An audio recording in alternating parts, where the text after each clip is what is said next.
بسم الله الرحمن الرحيم.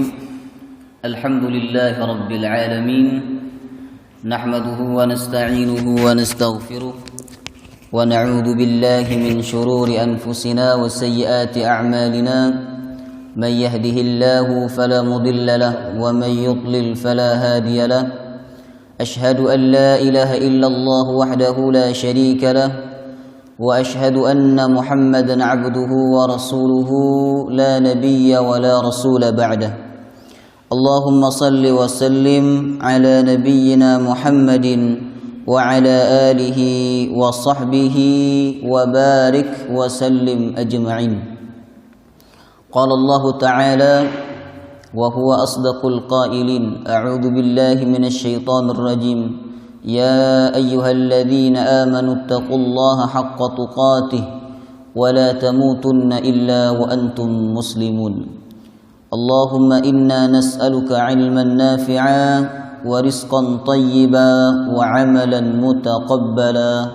اللهم أنت يا ميسر يسر أمورنا أمور الدنيا والآخرة. آمين يا رب العالمين. Hadirin hadirat, Bapak Ibu jamaah salat subuh yang dirahmati Allah Subhanahu wa taala. Assalamualaikum warahmatullahi wabarakatuh. Alhamdulillah, kita bersyukur kepada Allah Subhanahu wa taala yang telah memilih kita pagi hari ini, di pagi yang penuh dengan berkah insyaallah, untuk melaksanakan salat subuh berjamaah dan duduk di majelis ilmu. Semoga salat subuh yang sudah kita lakukan diterima oleh Allah Subhanahu wa taala dengan penerimaan yang terbaik. Amin ya rabbal alamin. Dan semoga majelis ilmu yang kita ikuti pagi hari ini menambah keimanan kita kepada Allah Subhanahu wa taala dan kepada Nabi Muhammad sallallahu alaihi wasallam. Amin ya rabbal alamin. Hadirin, pagi hari ini kita akan kembali melanjutkan kajian kita, kajian sirah Nabi Muhammad sallallahu alaihi wasallam. Kajian sirah Nabi Muhammad merupakan kajian dasar dalam pendidikan agama Islam. Artinya tidak ada pesantren, madrasah, perguruan tinggi Islam kecuali di dalam satu mata kuliahnya ada kajian sirah Nabi Muhammad sallallahu alaihi wasallam. Karena memang kajian sirah Nabi Muhammad sallallahu alaihi wasallam sangat penting.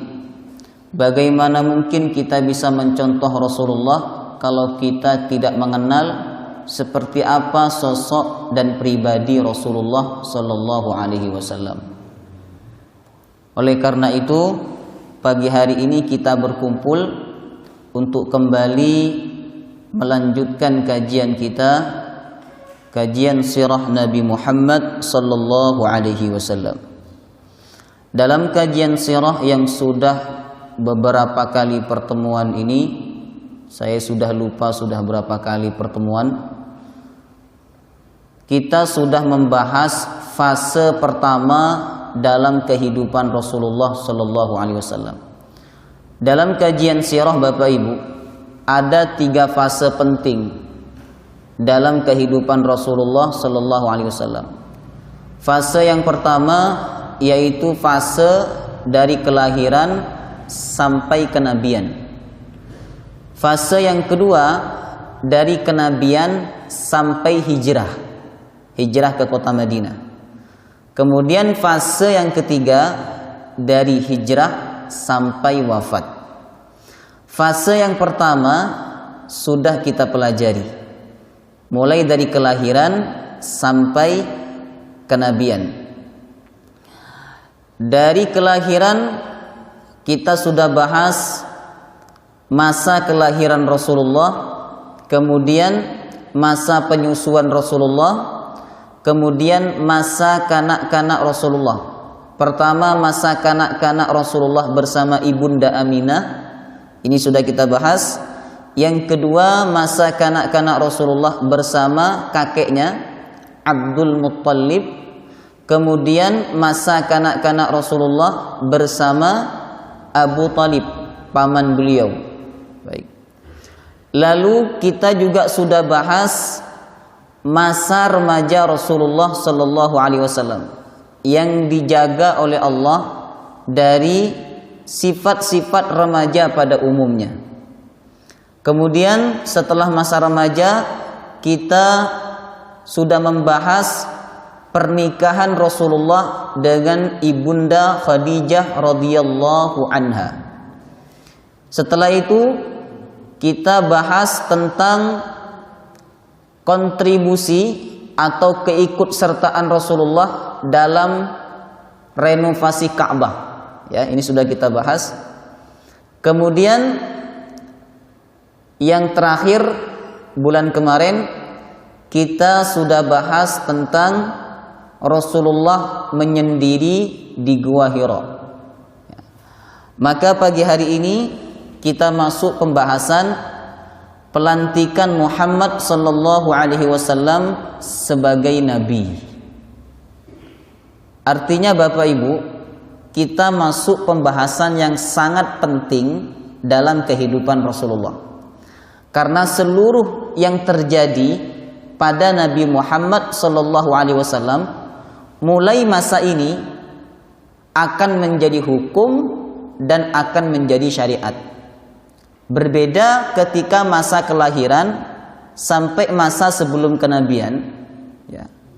Apa yang terjadi pada Nabi Muhammad itu tidak bisa dijadikan sebagai dalil hukum atau dalil syariat, karena saat itu beliau belum diangkat menjadi nabi dan rasul. Nah, perkara-perkara yang terjadi pada Nabi Muhammad barulah kemudian menjadi dalil hukum dan syariat ketika beliau diangkat menjadi nabi dan rasul sampai wafat. Maka sekali lagi kita memasuki fase yang sangat penting pada kehidupan Rasulullah sallallahu alaihi wasallam. Pelantikan Muhammad sallallahu alaihi wasallam sebagai nabi. Sebelum kita bahas bagaimana Allah melantik Nabi Muhammad sebagai nabi, ya, maka terlebih dahulu perlu kita pahami Bapak Ibu, apa itu pengertian nabi. Kemudian apa perbedaan nabi dan rasul? Kenapa Allah mengutus nabi? Pengertian nabi secara istilah, nabi ini berasal dari kata naba. Naba artinya berita penting atau informasi yang diterima seseorang dari Allah. Sedangkan nabi berarti orang yang mendapatkan berita penting berupa wahyu dari Allah Subhanahu wa taala. Ini pengertian nabi. Jadi nabi orang yang mendapatkan wahyu dari Allah Subhanahu wa taala. Nabi bukanlah pilihan atau sesuatu yang dapat dicita-citakan sebelumnya. Jadi dari Nabi Adam sampai Nabi Muhammad, mereka tidak pernah bercita-cita ingin menjadi nabi dan rasul. Tidak. Sebab nabi itu bukan cita-cita dan juga tidak bisa dipilih. Murni kehendak dan ketetapan Allah Subhanahu wa taala. Lalu apa perbedaan nabi dan rasul? Mayoritas ulama mengatakan nabi orang yang mendapatkan wahyu dari Allah Subhanahu wa taala, tapi dia tidak wajib untuk menyampaikan kepada seluruh umat manusia. Sedangkan rasul orang yang mendapatkan wahyu dari Allah Subhanahu wa taala dan dia wajib menyampaikan kepada manusia. Maka tema kita pagi hari ini pelantikan sebagai nabi, bukan pelantikan sebagai rasul. Karena turunnya wahyu pertama, nabi belum ada perintah untuk berdakwah. Nah, saat itu beliau posisinya masih sebagai nabi. Nah, ketika turun surah Al-Muddatsir, barulah kemudian posisi beliau saat itu tidak hanya sebagai nabi, tapi juga sebagai rasul. Karena Quran surah Al-Muddatsir memerintahkan nabi untuk berdakwah. Nah, begitu. Bisa dipahami nggih? Perbedaan nabi dan rasul. Kemudian kenapa Allah Subhanahu wa taala mengutus nabi dan rasul? Yang pertama, hakikat kehidupan manusia, Bapak Ibu.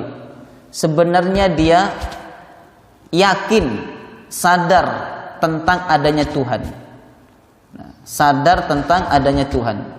Nah, oleh karena itu, nabi dan rasul diutus oleh Allah Subhanahu wa taala untuk mengenalkan manusia kepada Tuhannya lebih dekat. Kemudian yang kedua, tujuan Allah Subhanahu wa taala mengutus nabi dan rasul adalah untuk menjelaskan kepada manusia tentang perkara-perkara yang diperintahkan oleh Allah Subhanahu wa taala dan dilarang oleh Allah Subhanahu wa taala. Nah, kemudian yang ketiga, tujuan Allah mengutus nabi dan rasul untuk memberitahu kepada manusia tentang tujuan manusia itu diciptakan oleh Allah Subhanahu wa taala.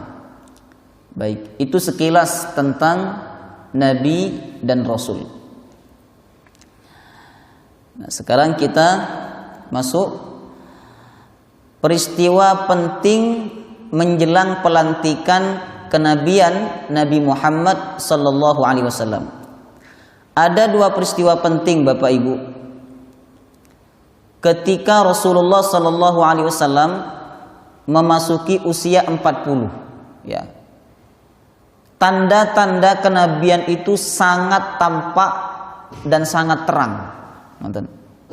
Sehingga ada dua peristiwa penting yang menjadi tanda sangat jelas bahwa beliau akan dilantik sebagai nabi dan rasul. Baik. Yang pertama, ada sebuah batu di kota Mekah mengucapkan salam kepada beliau Nabi Muhammad sallallahu alaihi wasallam. Dan ini riwayatnya bukan dibuat-buat. Ini memang pernah diceritakan sendiri oleh Rasulullah sallallahu alaihi wasallam. Nabi bersabda dalam riwayat Imam Muslim, "Inni la a'rifu hajaran." Sesungguhnya saya mengetahui sebuah batu di Makkah, di kota Mekah. Kana yusallimu alayya. Batu itu pernah mengucapkan salam kepadaku qabla an ub'atha, sebelum aku diangkat menjadi nabi. Inni la a'rifuhu al-an, dan aku masih mengenal batu itu sampai sekarang. Nabi masih ingat batu itu sampai sekarang, kata beliau sallallahu alaihi wasallam. Ini peristiwa yang menandakan bahwa beliau akan diangkat menjadi nabi dan rasul.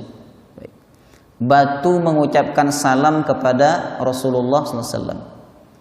Apakah ucapan salamnya berbentuk kalimat atau berbentuk isyarat? Wallahu ta'ala alam. Ya. Apakah seperti lalu lintas, lampu lalu lintas, ketika merah lampu itu berkata apa? Stop. Ketika kuning, lampu itu berkata apa? Hati-hati. Ketika hijau, lampu itu berkata jalan, terus. Ngoten.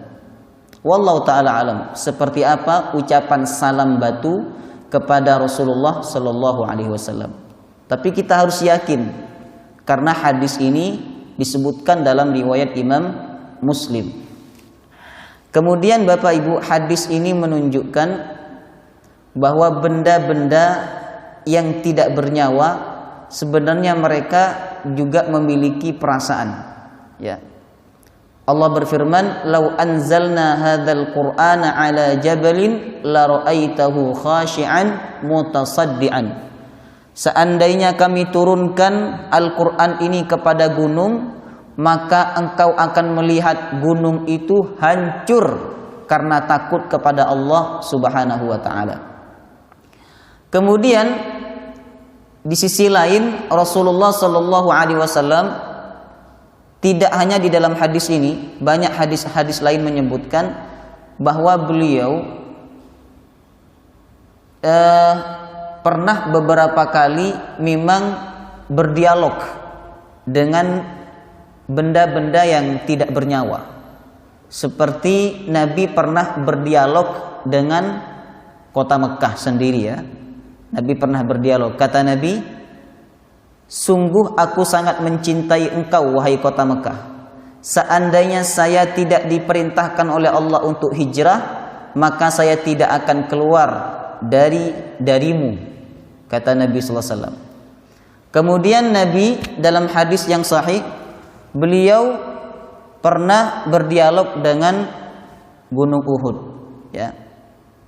Bahwa Gunung Uhud itu sangat mencintai Nabi dan Nabi pun sangat mencintai Gunung Uhud. Nabi juga pernah berdialog dengan pokok kurma. Pernah dengar ceritanya? Ya.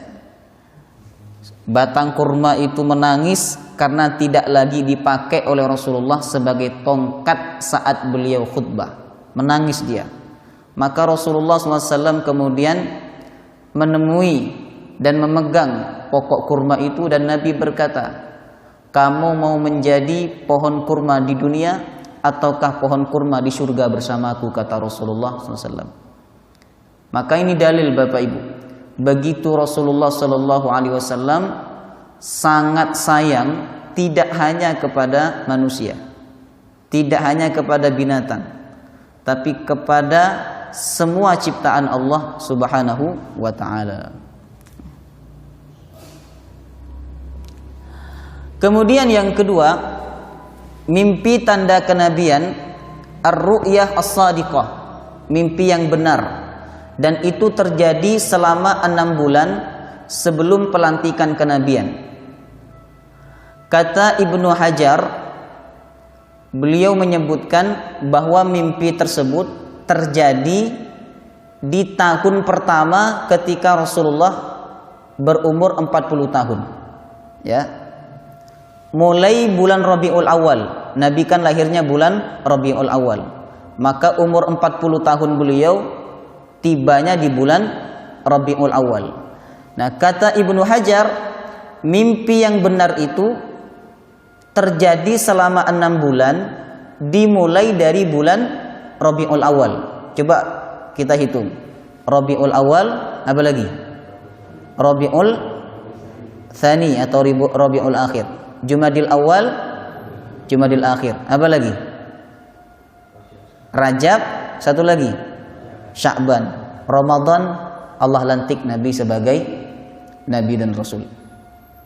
Jadi selama 6 bulan sebelum pelantikan Bapak Ibu, beliau mengalami mimpi. Setiap tidurnya beliau bermimpi ar-ru'yah as-sadiqah, mimpi yang benar. Dan mimpi ini sebenarnya sudah kita bahas pada pertemuan sebelumnya. Nabi melihat cahaya yang sangat terang, kemudian cahaya itu menyebar ke seluruh penjuru dunia. Ngoten. Rasulullah bersabda, ar-ru'yah as-salihah juz'un min sittatin wa arba'ina juz'an minan nubuwah.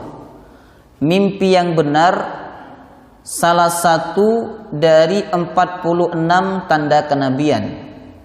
Bukan berarti kalau kita mimpi benar kita menjadi nabi, tidak ya. Yang dimaksud adalah mimpi yang benar itu salah satu 46 tanda kenabian yang Allah Subhanahu wa ta'ala berikan kepada nabi dan rasul sebelum mereka diangkat menjadi nabi dan rasul. Baik. Inilah 2 peristiwa penting menjelang pelantikan Nabi Muhammad sebagai nabi ya.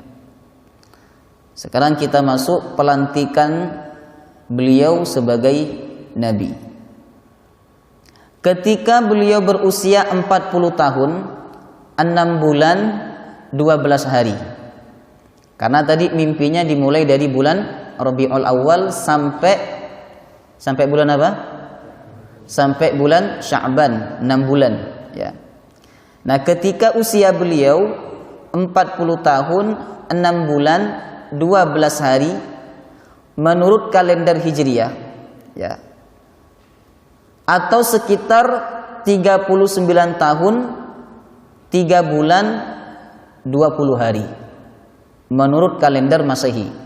Karena memang ada jarak yang cukup jauh antara Hijriyah dengan Masehi. Umur kita kalau dihitung dengan kalender Hijriyah lebih tua. Matan. Lebih tua mungkin berapa? 3 tahun, ya. Maka dalam keterangan sejarah terjadi perbedaan pendapat tentang berapa usia Rasulullah SAW saat meninggal. Ada yang mengatakan 63, ada yang mengatakan 60 tahun. Tergantung dari kacamata mana dia menghitungnya. Kalau dia menghitungnya dari Hijriyah, umur Nabi itu 63. Tapi kalau dia menghitungnya dari Masehi, maka umur Nabi 60 tahun. Baik. Ketika beliau berusia 40 tahun, 6 bulan, 12 hari, saat itu beliau sedang menyendiri di Gua Hira. Sedang menyendiri, ya. Dia bertafakur, dia merenung. Lalu tiba-tiba datang malaikat Jibril dengan izin Allah membawa turun wahyu Al-Quran pertama kepada Muhammad sallallahu alaihi wasallam sebagai tanda pelantikan beliau menjadi nabi. Jadi pelantikan nabi itu ditandai dengan turunnya wahyu. Hal ini berdasarkan riwayat hadis dari Aisyah bahwa wahyu Al-Quran pertama adalah surah Al-Alaq 1-5. Iqra bismi rabbikal ladzi khalaq, khalaqal insana min 'alaq, iqra wa rabbukal akram, alladzi 'allama bil qalam, 'allamal insana ma lam ya'lam. Adapun riwayat lengkapnya Bapak Ibu kita akan baca sama-sama, ya. Riwayat lengkap turunnya wahyu pertama disebutkan dalam hadis Al-Bukhari ketika beliau di Gua Hira bertahannus, yaitu ibadah di malam hari dalam beberapa waktu, kadang 10 malam, kadang 1 bulan, ya. Kemudian beliau kembali kepada keluarganya, yakni kepada Khadijah, untuk mempersiapkan bekal untuk kembali lagi bertahannus. Jadi setelah bekalnya habis, beliau kembali ke rumahnya ngambil bekal. Dan biasanya kalau Nabi tidak pulang, maka Khadijah yang datang mengantarkan bekal kepada Rasulullah sallallahu alaihi wasallam. Begitu Khadijah mengajarkan kepada para istri, kepada para wanita untuk mendukung segala apa kebaikan yang dilakukan oleh sang suami. Khadijah kemudian dia merelakan dirinya naik ke Gua Hira yang jaraknya dari bawah, ya, ke atas itu kurang lebih perjalanan 1 jam. Kalau sambil istirahat ya 1,5 jam. Ngoten. Beliau melakukan itu sampai kemudian datang al-haq, kebenaran atau wahyu kepada beliau di Gua Hira. Saat itu malaikat Jibril datang dan berkata, kata malaikat Jibril, Iqra, bacalah Muhammad. Nabi Muhammad saat itu menjawab, Ma ana biqari, saya tidak bisa baca. Kemudian malaikat Jibril mengatakan lagi, bacalah Muhammad. Maka Nabi Muhammad pun tetap menjawab, saya tidak bisa membaca. Ini nanti yang terjadi perbedaan pendapat di kalangan ulama. Masa Nabi dan Rasul tidak bisa membaca, ya. Karena beliau tidak bisa membaca dan menulis, maka Allah juluki beliau dengan Al-Ummi. Kemudian Nabi menjelaskan, maka malaikat itu, kata beliau, memegang tanganku dan memelukku sangat kuat, kemudian melepaskanku. Ya, dipeluk sangat kuat. Setelah itu dilepaskan. Dan yang memeluk itu bukan manusia, Bapak Ibu, malaikat. Ya, dipeluk sangat kuat, kemudian dilepaskan. Lalu malaikat itu berkata, bacalah wahai Muhammad. Kata Nabi Muhammad, aku tidak bisa baca. Lalu Nabi menjelaskan, malaikat itu memegangku dan memelukku kembali untuk yang ketiga kalinya dengan sangat kuat, lalu melepaskanku dan berkata, Iqra bismi rabbikal ladzi khalaq, khalaqal insana min 'alaq, Iqra wa rabbukal akram, alladzi 'allama bil qalam, 'allamal insana ma lam ya'lam. Kemudian Nabi mengikuti, Iqra bismi rabbikal ladzi khalaq, khalaqal insana min 'alaq, Iqra wa rabbukal akram, alladzi 'allama bil qalam, 'allamal insana ma lam ya'lam. Ini wahyu pertama yang turun kepada Rasulullah sallallahu alaihi wasallam. Ada pendapat lain mengatakan bahwa wahyu pertama yang turun kepada Nabi adalah Quran surah Al-Fatihah. Dia berdalil bahwa dalam mushaf yang pertama kali ditulis adalah Quran surah Al-Fatihah. Sebenarnya tidak ada pertentangan dengan dua pendapat itu, Bapak Ibu. Kalau kita berbicara tentang surah yang pertama turun tidak utuh, ya, adalah surah Al-Alaq.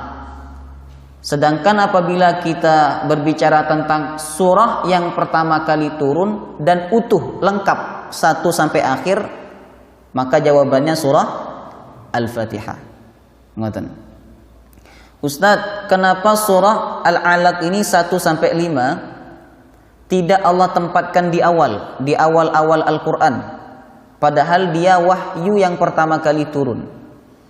Untuk penyusunan surah-surah Al-Quran dan ayat-ayat Al-Quran, kata ulama, amrun tauqifiyun, urusan yang hanya diketahui oleh Allah Subhanahu wa Ta'ala dan Nabi-Nya. Nah, maka sampai kapanpun kita tidak akan pernah mengetahui alasannya kenapa surah Al-Alaq yang turunnya awal tapi tempatnya di juz 30. Ngoten. Baik, kita lanjutkan. Kondisi fisik dan fisikis Nabi pasca turunnya wahyu pertama. Ternyata wahyu turun kepada Nabi itu berat, Bapak Ibu. Karena wahyu itu bukan berupa suara. Ya. Bukan berupa tulisan, bukan lembaran yang jatuh, ya. Atau bukan suara. Wahyu itu disebutkan dalam Al-Qur'an, anzala ala qalbika, langsung diturunkan oleh malaikat Jibril ke dalam hati Rasulullah, ya, langsung masuk ke hatinya, sehingga wahyu sangat begitu berat ketika diterima oleh Rasulullah sallallahu alaihi wasallam. Makanya tadi di awal kita baca ayat Quran, seandainya gunung diturunkan Al-Quran, maka gunung itu akan hancur saking beratnya wahyu Allah Subhanahu wa Ta'ala. Maka saat itu pasca turunnya wahyu pertama, ada kondisi fisik dan fisikis Nabi yang kemudian berbeda dengan sebelumnya.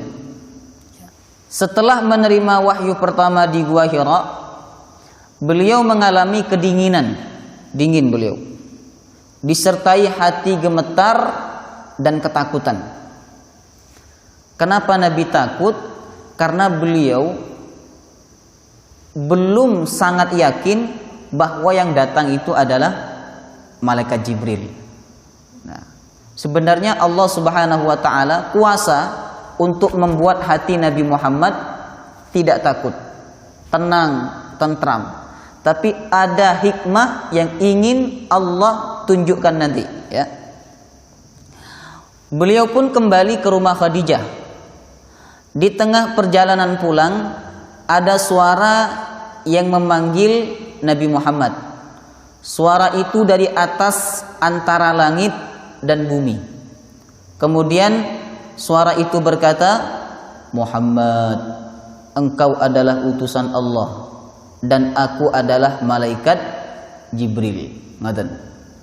Misalnya panjenengan nih pulang dari tempat kerja atau pulang dari pertapaan, di tengah jalan ada suara memanggil-manggil, anto.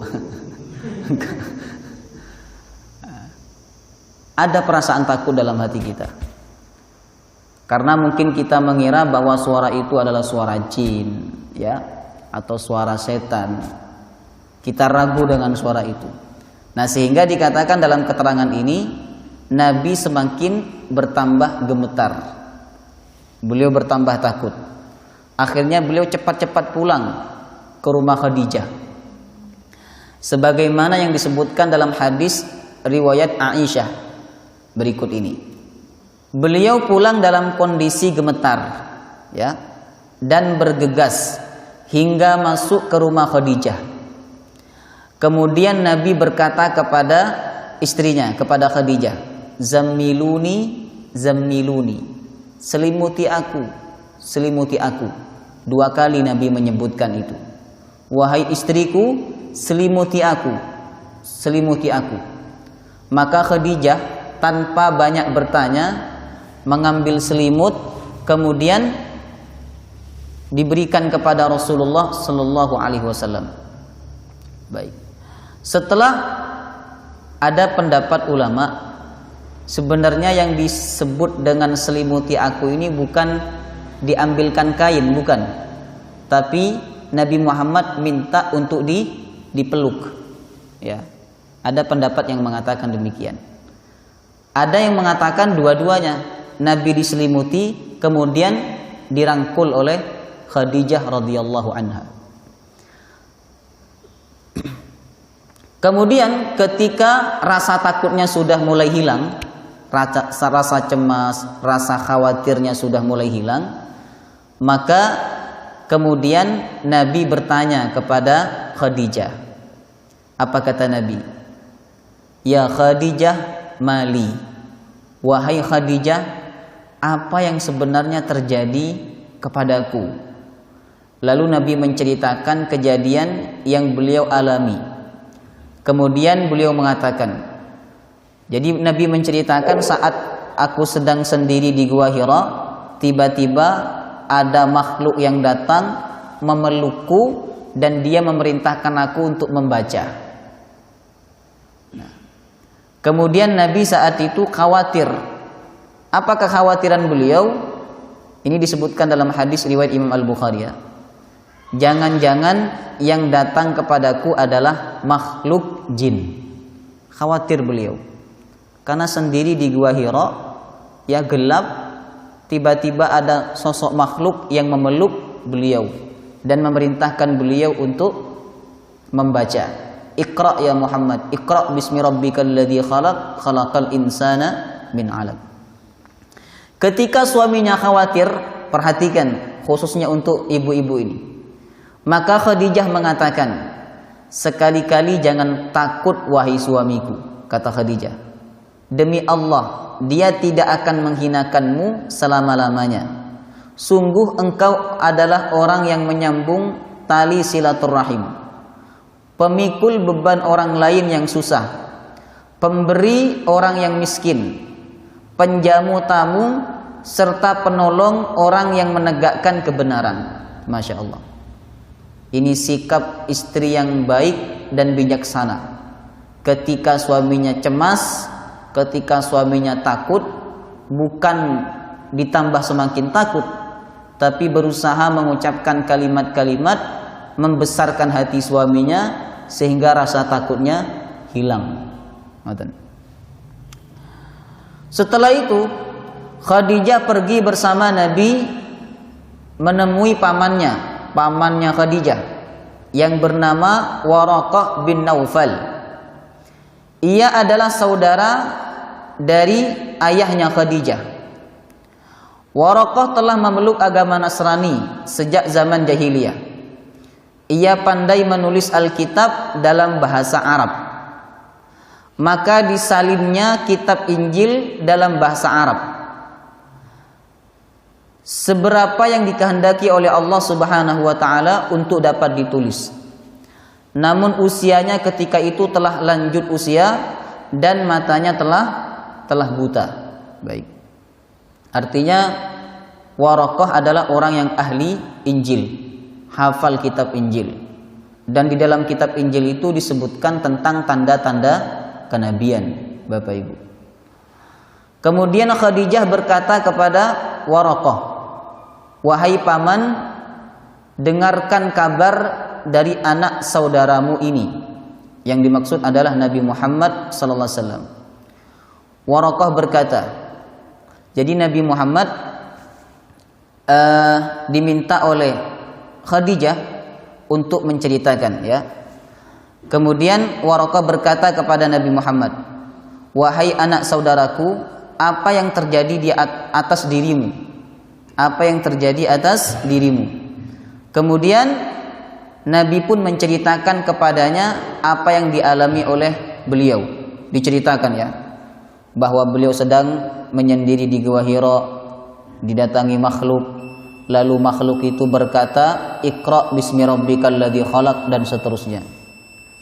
Kemudian Waraqah berkata, "Yang datang kepadamu adalah Jibril atau Namus yang pernah diutus oleh Allah Subhanahu wa taala kepada Nabi Musa."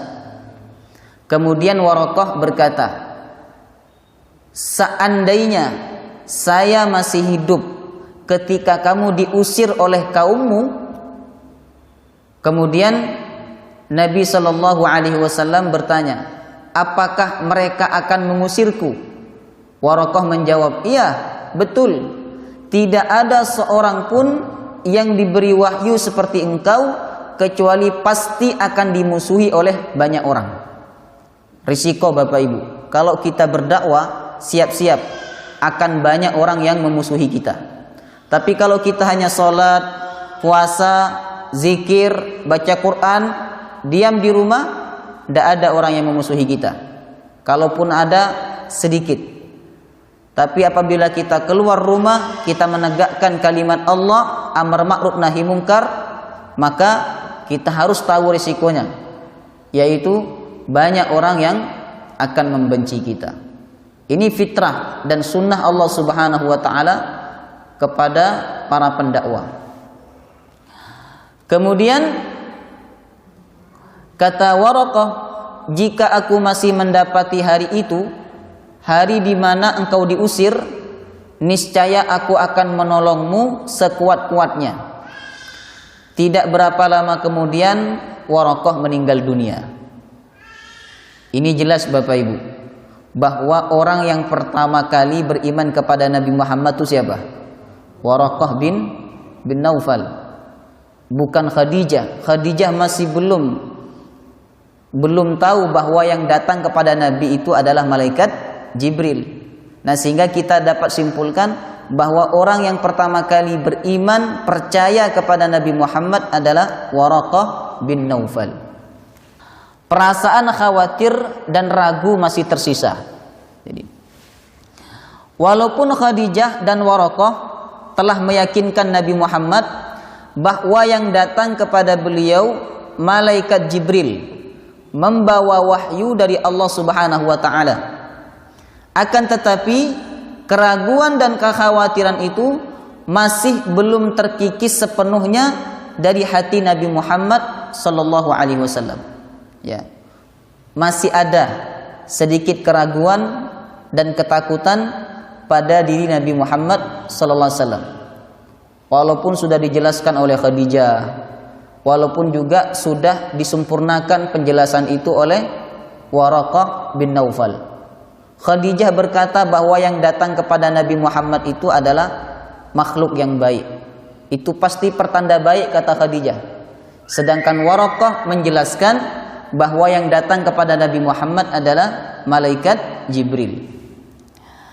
Karena perasaan khawatir itu masih belum hilang secara sempurna, maka dalam riwayat Ibnu Hisham dan riwayat Ibnu Ishaq, Khadijah masih tetap berusaha meyakinkan Nabi Muhammad bahwa yang mendatangi beliau itu bukan setan, tapi malaikat.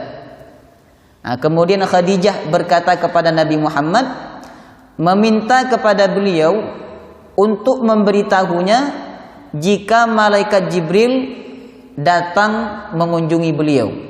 Nah, suatu ketika Bapak Ibu, Nabi melihat malaikat Jibril. Maka beliau memberitahu Khadijah, "Wahai Khadijah, aku sedang melihat malaikat Jibril." Apa yang dikatakan oleh Khadijah? Ya.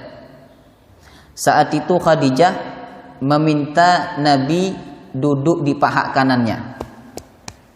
"Wahai suamiku, coba kamu duduk di paha kananku." Maka Nabi duduk di paha kanannya Khadijah. Setelah itu Khadijah bertanya, "Apakah kamu masih melihat malaikat Jibril?" Kata Nabi Muhammad, "Iya, saya masih melihat." Kemudian Khadijah minta Nabi Muhammad untuk duduk di paha kirinya. Khadijah bertanya, "Masih melihat?" Kata Nabi Muhammad, "Iya, saya masih melihat." Kemudian Khadijah meminta kepada Nabi Shallallahu Alaihi Wasallam untuk duduk di pangkuannya. Ya. Kemudian Khadijah bertanya, "Wahai suamiku, engkau masih melihatnya?" Kata Nabi Muhammad, "Iya, saya masih melihat." Kemudian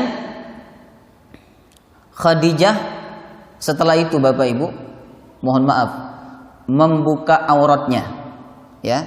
Dan situ tidak ada siapa-siapa kecuali Nabi Muhammad, ya. Khadijah membuka auratnya. Jadi Khadijah membuka kerudungnya. Lalu Khadijah bertanya, "Apakah engkau masih melihatnya?" Kata Nabi, "Tidak." Kemudian Khadijah berkata, "Ya bana ammi, uthbut wa abshir. Fa wallah innahu lamalakun wa ma hadza bisyaitan." Wahai suamiku, berteguh hatilah dan bergembiralah. Demi Allah, sesungguhnya dia adalah malaikat, bukan setan. Ini menunjukkan apa? Malaikat tidak suka melihat wanita yang membuka aurat. Sebaliknya, setan suka melihat orang yang membuka aurat. Maka siapa di antara kita yang suka melihat aurat orang lain? Itu siapa? Setan sebenarnya. Baik. Nah, setelah itu perasaan khawatir dan ragu dalam diri Rasulullah SAW kemudian hilang secara sempurna, ya, berkat usaha dari istrinya. Jadi istri ini punya peran yang sangat besar dalam membesarkan hati suami. Dia di kantor kemudian sumpah banyak pekerjaan, maka datang ke rumah jangan sampai suami itu ditambah sumpek, harus dibesarkan hatinya. Ngoten. Dan cara membesarkan hati suami, ibu-ibu, itu ada 3. Ini perhatikan nih. Ada 3 caranya. Ini bocoran dari suami untuk para istri. Yang pertama adalah matanya. Puaskan mata suami itu. Jangan sampai panjenengan cantik di luar tapi tidak cantik di rumah. Ngoten. Yang kedua apa? Mulutnya.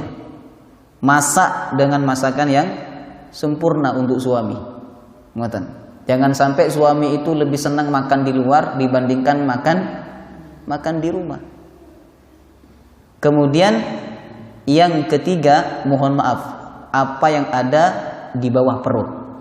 Ngoten. Itu harus disempurnakan oleh seorang istri. Nah, dengan begitu maka suami akan terjaga ketika dia berada di luar rumah. Baik. Nah, sekarang kita akan membahas hikmah, ya. Hikmah pelantikan Muhammad sebagai nabi.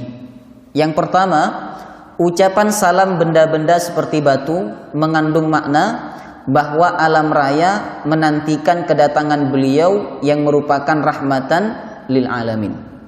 Jadi seluruh benda-benda alam ini menantikan kedatangan beliau sebagai nabi dan rasul. Kemudian yang kedua, mimpi selama 6 bulan sebagai persiapan mental untuk menghadapi apa yang akan terjadi pada masa mendatang. Sekaligus pengalaman mimpi-mimpi itu akan membantu beliau meyakini bahwa wahyu yang beliau terima adalah benar dan bersumber dari Allah Subhanahu wa taala.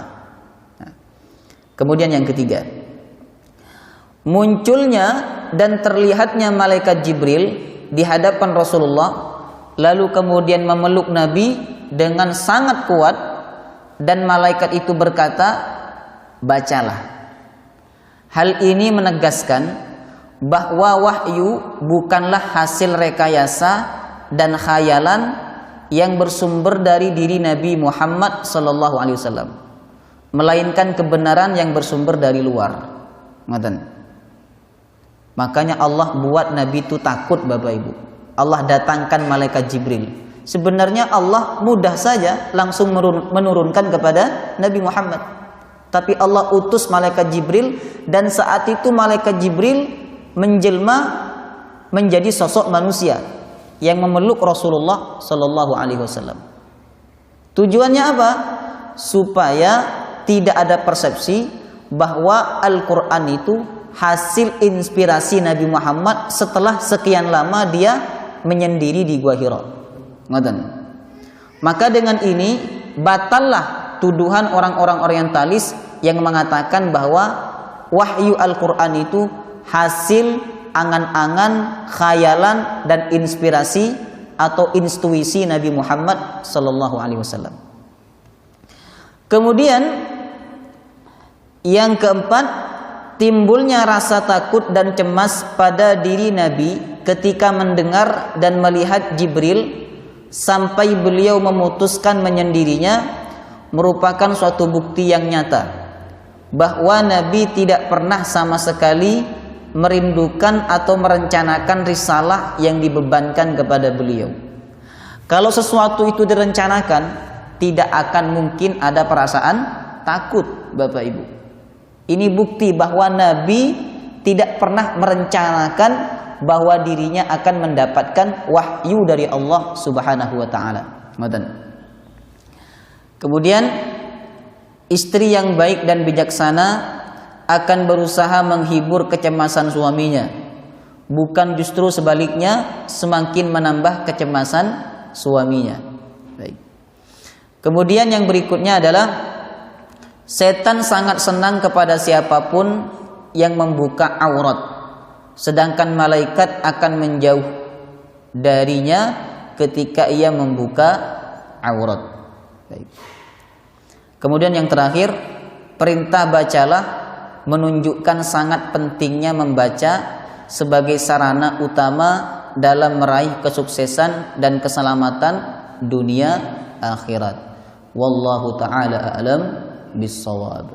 Itulah beberapa hikmah yang dapat kita petik dari kisah pelantikan Muhammad sebagai nabi. Semoga bermanfaat dan semoga kajian ini menambah iman kita kepada Allah Subhanahu wa taala. Amin ya rabbal alamin. Kita tutup. Subhanakallahumma wa bihamdika asyhadu an la ilaha illa anta astaghfiruka wa atubu ilaik. Wassalamu alaikum warahmatullahi wabarakatuh.